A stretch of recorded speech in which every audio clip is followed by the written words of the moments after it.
সমরেশ বসুর গল্প পড়ব। সমরেশ বসুর লেখা গল্প জোয়ার ভাটা।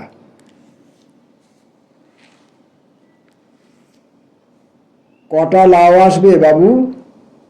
চেঁচিয়ে জিজ্ঞাসা করল কৈলাস। 10টা, জবাব এলো আড়তের চালাঘর থেকে। সবুজ শাড়ি পরা কামিনটি চেঁচিয়ে জিজ্ঞাসা করল, কি কি? আবার জবাব এলো বিরক্তি ভরে, বললাম তো 7 নৌকো বালি আর 3 নৌকো টালি। অমনি সবুজ আর লাল শাড়ি পরা দুটি কামিন একসঙ্গে গলা মিলিয়ে সরু গলায় গেয়ে উঠল, ওই আসে গো ওই আসে লাই ভরা টালি, ঘরে আমার ছা ঘুমায়, মিনসে পড়ে সুরিখানায়, বেলা না যেতে আমি লাউ করব খালি। ওই আসে গো ওই আসে লাই ভরা টালি, ঘরে আমার ছা ঘুমোয়, মিনসে পড়ে সুরিখানায়, বেলা না যেতে আমিও লাউ করব খালি। গাইতে হবে, যার গলা আছে তিনি গাইতে পারবেন। মেয়ে ছিল জনা 5, পুরুষ ছিল 15 জন। পুরুষদের ভেতর থেকে কয়েকজন হাততালি দিয়ে উঠল বাহবা বলে। মেয়েরা হেসে উঠল সব খিলখিল করে। হঠাৎ প্রৌঢ় ভোলা দাঁড়িয়ে উঠে এক হাত কোমরে আর এক হাত কানে দিয়ে জোর গলায় উঠল গেয়ে, মিছে কথা কোষনি লো বউ, মিছে কথা কোষনি, মিছে কথা কোষনি লো বউ, মিছে কথা কোষনি, কাল সন্ধে এ পোড়া চোখে সুরিখানা দেখিনি। দিন খেটে ছা লিয়ে তুই মোর পাশে রাত কাটালি, কুড়ে বউ তুই মিছে দোষে দুষলি। মেয়ে পুরুষের মিলিত গলায় একখানা হাসি হুল্লোড়ের ঢেউয়ে বয়ে যায়, মুহূর্তে যেন জমকে ওঠে সকালবেলার গঙ্গার ধার। সূর্য উঠেছে খানিকক্ষণ আগে, ভাটা পড়া গলাও লাল জলে লেগেছে বৈশাখী রোদের ধার। ছোট ছোট ঢেউয়ের মাথা চকচক করছে রোদে, ভাটায় জল নেমে পলি পড়েছে ধারে ধারে। কাঁকড়ার বাচ্চা কুড়োচ্ছে খাবার জন্য কতগুলো হাবাতে ছেলে। ওপারে চটকল দেখা যায় একটা, এপারেও চটকল, উত্তরে দক্ষিণে। মাঝখানে আড়ত অনেকখানি জায়গা জুড়ে, বালি ও ট্রালির ভাঙা টুকরো ছড়ানো উঁচু পাড়, 2-3টে ছোট বড় ন্যাড়া ন্যাড়া গাছ, গাছের গা ও অবশিষ্ট পাতাগুলো ধুলোয় ভরা। জায়গাটা উঁচু নিচু, তাই লরি দুটো খানিকটা দূরে পিছনের মাঠের উপর দাঁড়িয়ে আছে। লরি দুটো এসেছে মাল তুলে নিয়ে যেতে, আর নৌকো থেকে মাল খালাস করার জন্য এসেছে এই মানুষগুলো। এরা দিনমজুর, কিন্তু অনিশ্চিত এদের দিনের মজুরি পাওয়া। কেননা এসব আড়তে কখনো একসঙ্গে 2-3 দিনের কাজ থাকে না। মাল আনা আর দেওয়ার একটি কেন্দ্র মাত্র। তাই এরা ফেরে রোজ কাজের সন্ধানে, আড়তে, ইট পোড়ানো কলে, বাড়িঘর তৈরির কন্ট্রাক্টরের ফার্মে, কাঠ সুরকির গোলায়। কাছে কখনো, আবার দূরে কখনো। ওদের রোজ মজুরের নির্দিষ্ট মহল্লায় কোনো কোনো সময় আপনা থেকে ডাক আসে। কিন্তু যেদিনটা ওরা কাজ পায় না সেদিনটা ওদের অভিশপ্ত।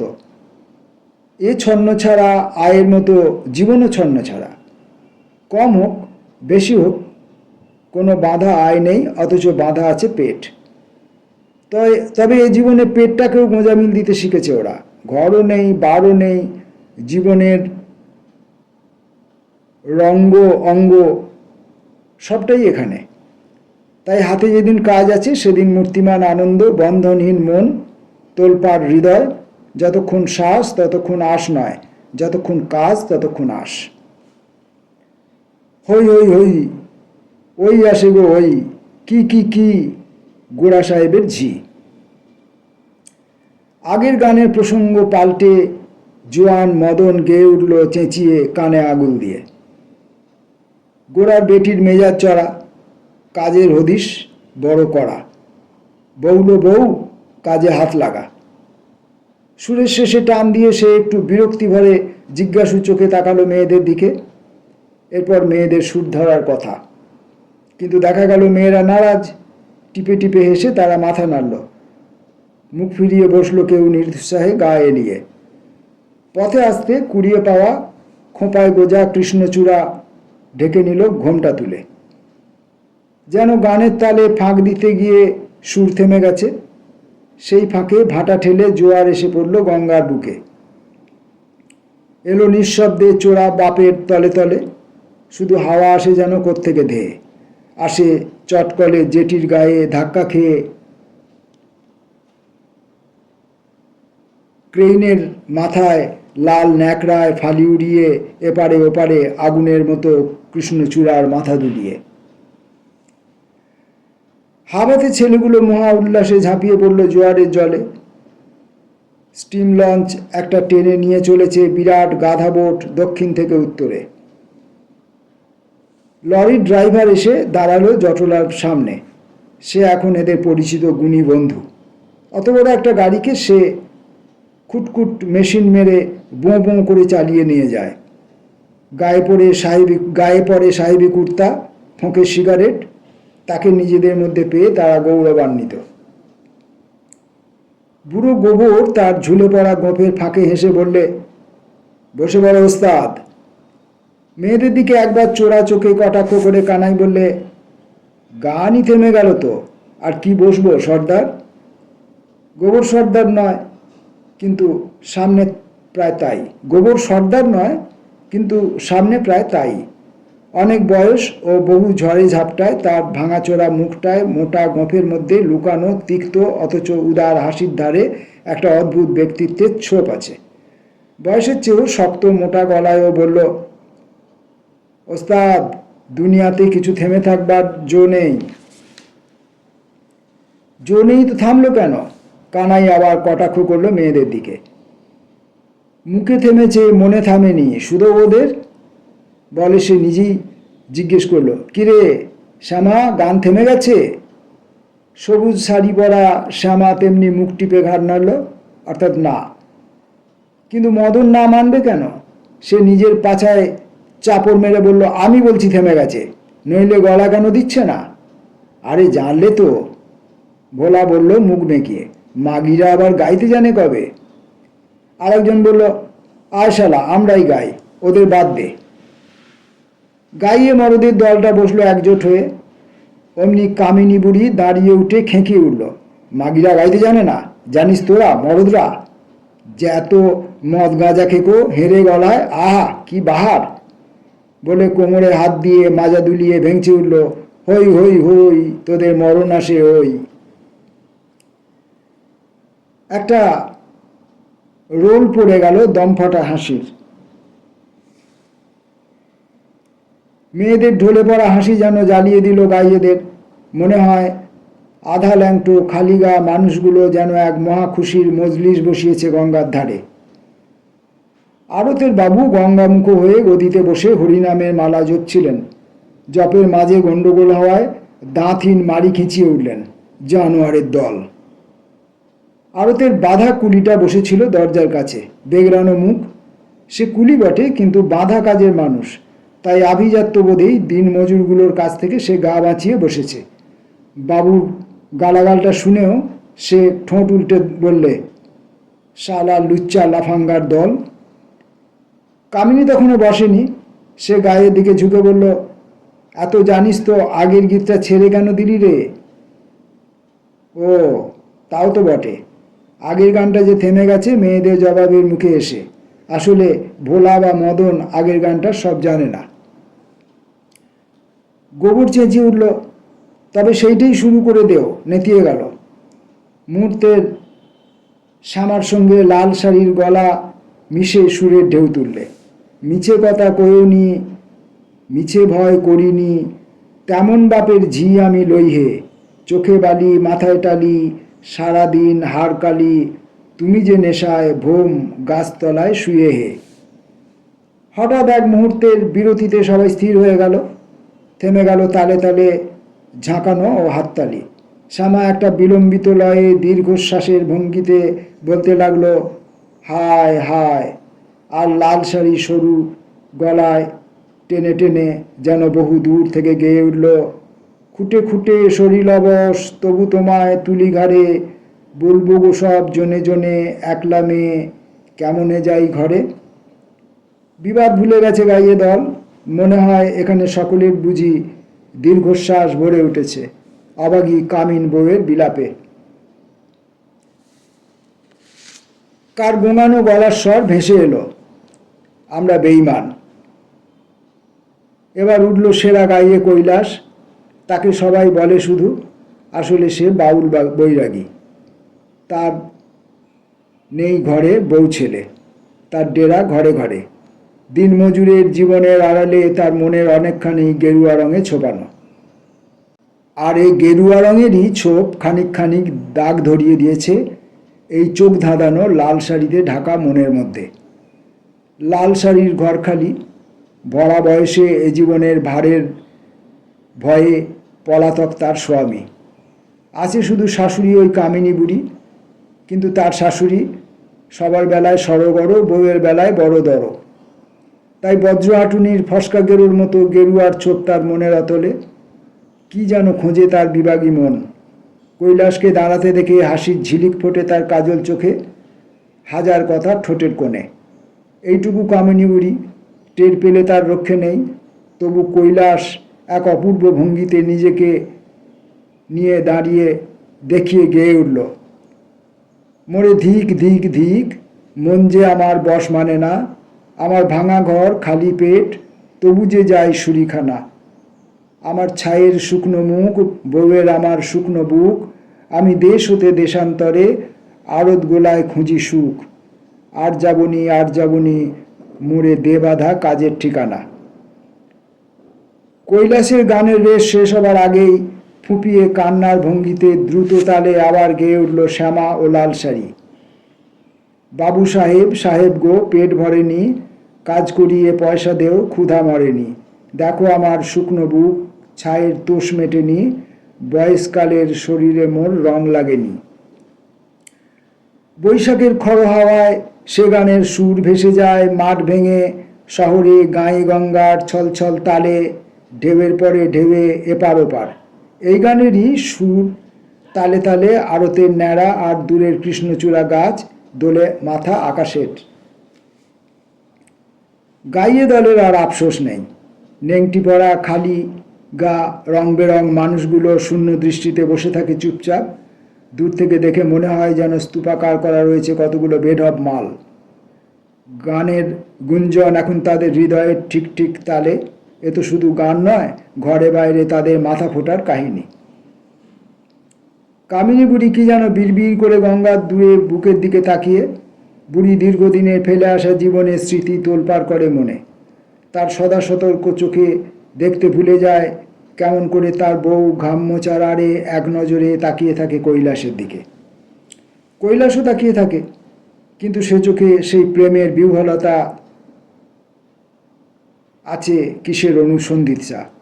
কেননা সে যে বলে ভিত নেই, নেই তার ঘর, নোনা ইটে আবার পলেস্তারি। দূর শালা, অমন ঘর চায় না কৈলাস, যত ছ্যাঁচড়া জীবনের পাপ, ওটা ভেঙে ফেলো।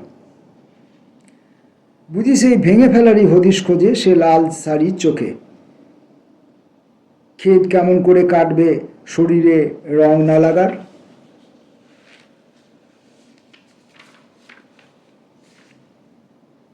গোবরের ভাঙাচোরা মুখটা কালো, মাটির ডালার মতো ধসধসে হয়ে ওঠে।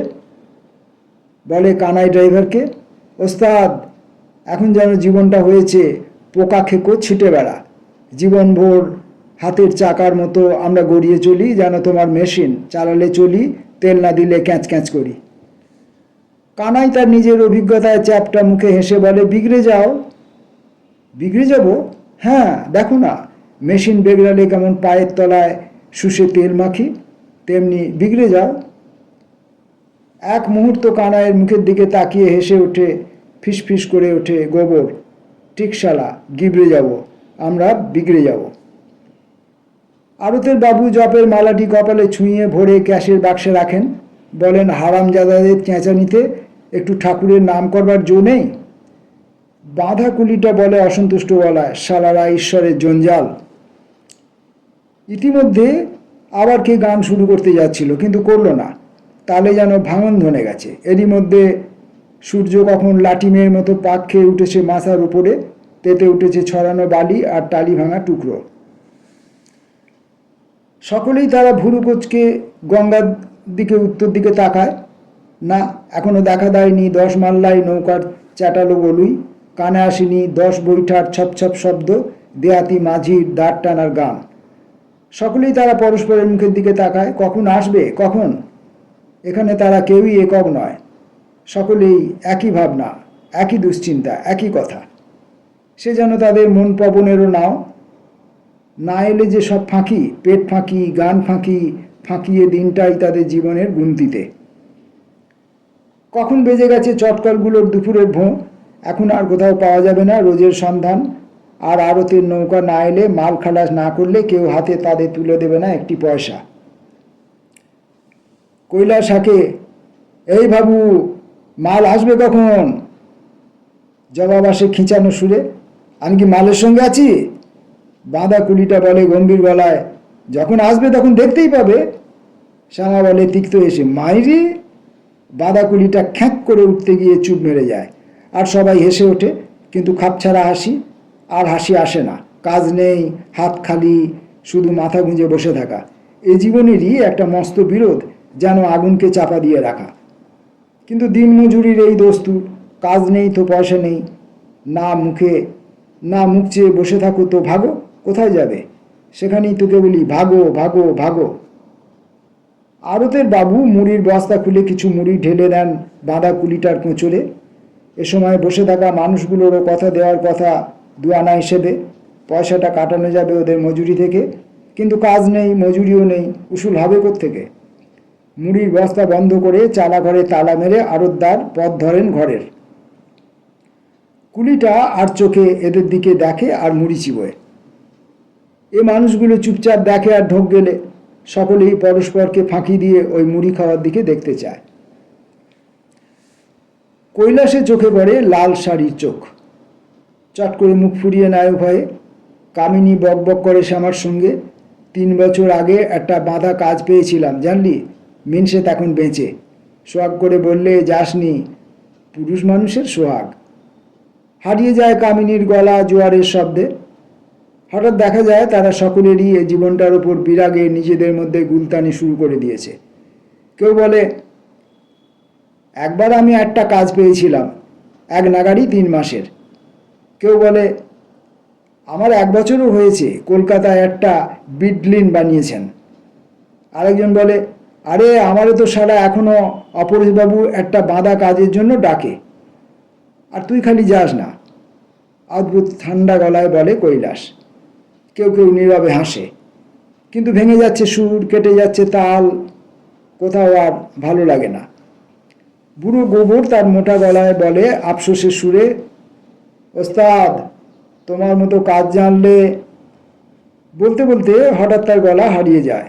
গোঁপ ধরে টানে আর ভাবে, আবার বলে, অনেক চেষ্টা করেছি, কিন্তু ফুসরত পেলাম না এখনো। ড্রাইভার কানাই বলে, জানলেই বা কী হতো, লাইসেন্সটা পকেটে ফেলে মোটরওয়ালাদের দৌড়ে দৌড়ে ঘুরতে। কাজ কোথায়? কাজ নেই। কাজ নেই, যেন বাঁধা কুত্তার মতো গড়গড় করে ওঠে গোবর। অস্থির হয়ে ওঠে ওস্তাদ। ওস্তাদ, এ পেটে উপোসের মেলা দাগ আছে, কিন্তু হাতে একদিনেও একটা আরামের দাগ পাবে না। কাজ না থাকলেই মানুষ পাগল হয়ে যায়। কাজ নেই, বাতাস তার পালে ঢিল দেয়। বৈশাখী সূর্য জলে গনগন করে মাথার উপরে, আগুন গলে গলে পড়ে গায়ে মুখে, গা জলে, ঘাম ঝরে ঝলসে যাওয়া রসালির মতো। আশেপাশে ছায়া নেই কোথাও। মানুষগুলো গন্ডুস ভরে পান করে জোয়ারের ঘোলা জল, চিটা দেয় চোখে মুখে, কিন্তু প্রাণ ঠান্ডা হয় না। কেউ কেউ মাথায় গামছা চাপা দিয়ে শুয়ে পড়ে। ন্যাড়া গাছগুলো যেন মরা কাঠের খুঁটির মতো দাঁড়িয়ে। দূরের কৃষ্ণচূড়া গাছের দিকে চাওয়া যায় না, যেন ঝলসানো আগুন। ঘোমটা টানা খোঁপার কৃষ্ণচূড়া শুকিয়ে বিবর্ণ, যেন কামিনদের মুখ। টাবুটুবু গঙ্গার তীব্র জোয়ারের স্রোত নিঃশব্দ ভরাট। উত্তরের বাঁকে যেন ঝিলিমিলি করে মরীচিকা, বাঁকের পাক খাওয়া জলে উজান ঠেলে আসে না কোনো নৌকা। লাল শাড়ি রোদে জলে দপদপ, জলে পেট, বুঝি প্রাণটাও। মনে মনে বলে কৈলাস, চাসনি, এদিকে চাসনি। তারপর হঠাৎ হেসে ওঠে ঠোঁট বেঁকিয়ে, ভিত নেই, ভিত নেই। মদন বলে, কি বকছ? বলছি সারাদিন বসে গেলাম, তো পয়সা কেন দেবে না? তাই দস্তুর। কেন দস্তুর? মদন আবার বলে, ওটা ওদের আইন। হঠাৎ কেমন ক্ষেপে উঠতে থাকে কৈলাস, শালার আইনের আমি ইয়ে করি। যতই করো হবে না কিছু, করলেই হয়। মদনও কেমন খচে যায়, বলে আইনটা তোর বাপের কি না? বাপ তুললি তো বলি, তবে বাপেই আইন হবে। তোরাই তো ফের মেলা ফ্যাচ ফ্যাচ করবি তো প্রায় ঘুষি পাকায় মদন। ঠিক এই সময়ে আড়তদারের ছোট ভাই অর্থাৎ ছোটবাবু আসেন রিক্সা থেকে নেমে ছাতা মাথায় দিয়ে। এসে বলেন, 3 মাইল দূরে বাঁকাতলায় মালের নৌকো আটকে রয়েছে, জোয়ার কিনা তাই ঠেলে আসতে পারছে না। যাক, তাহলে আসছে। অমনি সবাই আবার উঠে বসে। কয়েকজন বলে, তবে আমরাই কেন না গুণ টেনে লাউ নিয়ে আসি? ছোটবাবু বলেন, সে তোদের ইচ্ছে, অর্থাৎ বিনা অনুমতিতে আপত্তি কি? অমনি তারা সবাই ছোটে, মেয়েরা বাদে। মাইলখানে গিয়ে দেখা গেল আড়তদারবাবু আসছেন রিক্সায় করে। জিজ্ঞেস করেন, যাচ্ছিস কোথা সব? বাঁকাতলায় নাকি মাল নিয়ে লাউ দেরি আছে বললে ছোটবাবু। বাবু মারি বের করে ফোঁস করে হেসে উঠলেন। আরে ধুস, ভায়া বুঝি তাই বলল? আমি ওকে বললুম যে বাঁকাতলার আড়তে কোনো খবর আসেনি, সে কখন আসবে তার ঠিক কি? মুহূর্তে মুখগুলি যেন পুড়ে ছাই হয়ে গেল। আবার তারা রোদ মাথায় করে ফিরে আসবে গঙ্গার ধারে। এসে বসে পড়ে তপ্ত বালুর উপর, হাঁপায়। এখন আর মানুষগুলো রং বেরং নয়, গঙ্গার পাড়ে যেন কতগুলো কালো কালো শকুন বসে আছে। কাজ নেই। গরম জলের কেটলি ঢাকার মতো যেন ফুটতে থাকে কথাটা সবার মাথার ভেতর। কাজ নেই। তাদের জীবনের দিন গুনতিতে একটা বিরাট শূন্য, ফাঁকা। সূর্য চলে গেছে, ছুটির ভোঁ বেজে গেছে চটকলগুলোতে। কলরব করে ফিরে চলেছে খেয়া নৌকোয় ছুটি পাওয়া মানুষেরা। ফিরে চলেছে স্টিম লঞ্চ গাধা বোটকে খালাস দিয়ে। লঞ্চের ছাদে পশ্চিম মুখে বসে নামাজ পড়ে সারেং সাহেব। ভাটা পড়েছে, জল নেমেছে, আবার পড়েছে পলি। হে বাবু, লাউ আসবে নি? বারবার জিজ্ঞেস করে সবাই। জানি নে, একই জবাব। সন্ধ্যা নামে প্রায়। হঠাৎ মদন খেঁকিয়ে ওঠে, এই কৈলেশ সারার জন্যেই এতখানি ছোটা। কৈলাসও চেঁচিয়ে ওঠে, আমার বাবার জন্যে। ওদিকে চেঁচিয়ে ওঠে কামিনী বুড়ি। হঠাৎ গালাগাল পাড়তে আরম্ভ করে বউকে। গলা শোনা যায় লাল শাড়িরও। শ্যামার ঝগড়া লেগেছে তার মরদ গণেশের সঙ্গে। আস্তে আস্তে দেখা গেল মানুষগুলো পরস্পর বিবাদে জড়িয়ে পড়েছে। তাদের মহল্লার দৈনন্দিন জীবনের খুঁটিনাটি ব্যাপারকে কেন্দ্র করেই তা বেড়ে উঠতে থাকে। কোথায় তাদের সেই সকাল, সেই গান ও গল্প? বুড়ো গোবর অ্যাসিডের গন্ধ পাওয়া সাপের মতো সন্ত্রস্ত হয়ে ওঠে। সে চিৎকার করে ওঠে, এই গোয়ার বুলান, চুপো চুপো তাড়াতাড়ি। কে চুপ করে? চকিতে দেখা গেল মানুষগুলো পরস্পর মারামারি শুরু করে দিয়েছে। কে কাকে মারছে তার ঠিকানা নেই। সবগুলোতে মিলে একটা দলা পাকিয়ে গিয়েছে মানুষের। শোনা যাচ্ছে একটা ক্রুদ্ধ গর্জন, চিৎকার, কান্না। একটা প্রচণ্ড শক্তি যেন আচমকা মাটি ফুঁড়ে ধসিয়ে ফেলছে দুনিয়াটাকে। মাটি কাঁপছে থরথর করে, ক্রুদ্ধ হুঙ্কারে ফেঁড়ে ফেলবে আকাশটাকে। কেউ উলঙ্গ হয়ে গেছে, কয়েকজনের গায়ের তলায় পড়ে আছে কেউ, কয়েকজনের পায়ের তলায় পড়ে আছে কেউ। কেন এই মারামারি তারা নিজেরাই যেন জানে না। আড়তদার বাবুরা দুই ভাই কাঁপতে কাঁপতে তাড়াতাড়ি ক্যাশ বাক্সে চাবি বন্ধ করে প্রায় কান্না ভরা গলায় চেঁচিয়ে উঠল, রামদাস, লাঠি পাকড়ো। রামদাস অর্থাৎ সেই বাঁধা কুলি, সে তখন ঘরের পেছন দিকে নেমে গেছে গঙ্গার নাবিতে, কালো আধারে। আর মনে মনে বলছে, আর বাপ, শালারা আমার জান নিকেশ করে দিতে পারে।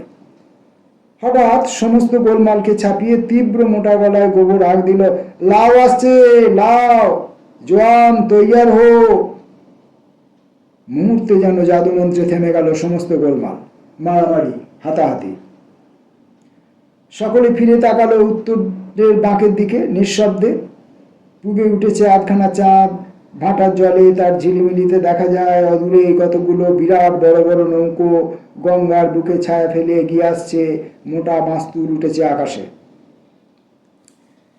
সেই নৌকা থেকে ভেসে এলো একটা স্বর, হই, আসছে আসছে তাদের মন পবনের নাও। সাঁঝবেলায় এসেছে সকালে, কারুর দাঁত ভাঙা, ঠোঁট কাটা, চোখ ফোলা, নাকের ক্ষত, কারুর হাতে কারুর ছিঁড়ে যাওয়া এক মুঠো চুল কিংবা পরিধেয় কাপড়ের টুকরো। অকস্মাৎ ভাটার ছল ছল তালে তাল দিয়ে গেয়ে উঠল সরু গলায়, ওই আসে গো, ওই আসে লায়ে ভরা টালি, মাঝি এসো তাড়াতাড়ি, আর যে ভাই বইতে নারী, আধার নামে গায়ে ঘরে লাউ করব খালি। গান গাইছে লাল শাড়ি, সুর তুলেছে আবার, তার লেগেছে আবার শরীরের পেশিতে পেশিতে। এগিয়ে আসে গোবর, কামিনী বুড়ি, তুই এখন আর চোখে দেখতে পাবি নে, ঘরে যা। শ্যামা, তুই পালা, ঘরে তোর ছেলে রয়েছে। ভোলা, তুইও যা, তোর চোট বেশি। তারা বলল, আমরা খাবো কি? তোদের মজুরিটা আমরা গায়ে কেটে তুলে দেব।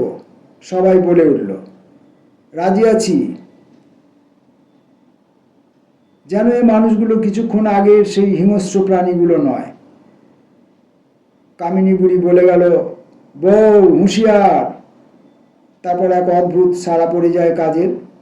নৌকো লাগে পাড়ে, শুরু হয় মাল তোলা, গানে, কাজের উন্মাদনায়, হাঁকে ডাকে মুখরিত গঙ্গার ধার। 5 নৌকো খালাস হলেই একদিনের রোজ পাবে 20 জন। কোনখান দিয়ে সময় কেটে যায় কেউ টেরও পায় না। জুড়ি বেছে নিয়ে সব মাল তুলে দেয় লরিতে, একটা যায় একটা আসে। ঝুড়ি কোদাল জমা দিয়ে রোজের পয়সা নেওয়া হলে লাল শাড়ি সকলের চোখের আড়ালে আড়ালে কৈলাসের হাত ধরে টেনে নেমে গেল গঙ্গার ঢালু পাড়ের নিচে। রুদ্ধ গলায় বললে, সারা মুখ রক্তারক্তি, এসো ধুয়ে দিই। কৈলাস বলে অদ্ভুত হেসে, রক্ত তো তোর মুখেও, ধুয়ে আর তা কত তুলবি? কিন্তু কেন, কেন? ফুঁপিয়ে উঠল লাল শাড়ি। আবার জোয়ার আসায় দক্ষিণ হাওয়ার ঝাপটায় ভেসে গেল তার গলা। আর তখন অনেকেই নেমে এসেছে গঙ্গার কিনারে।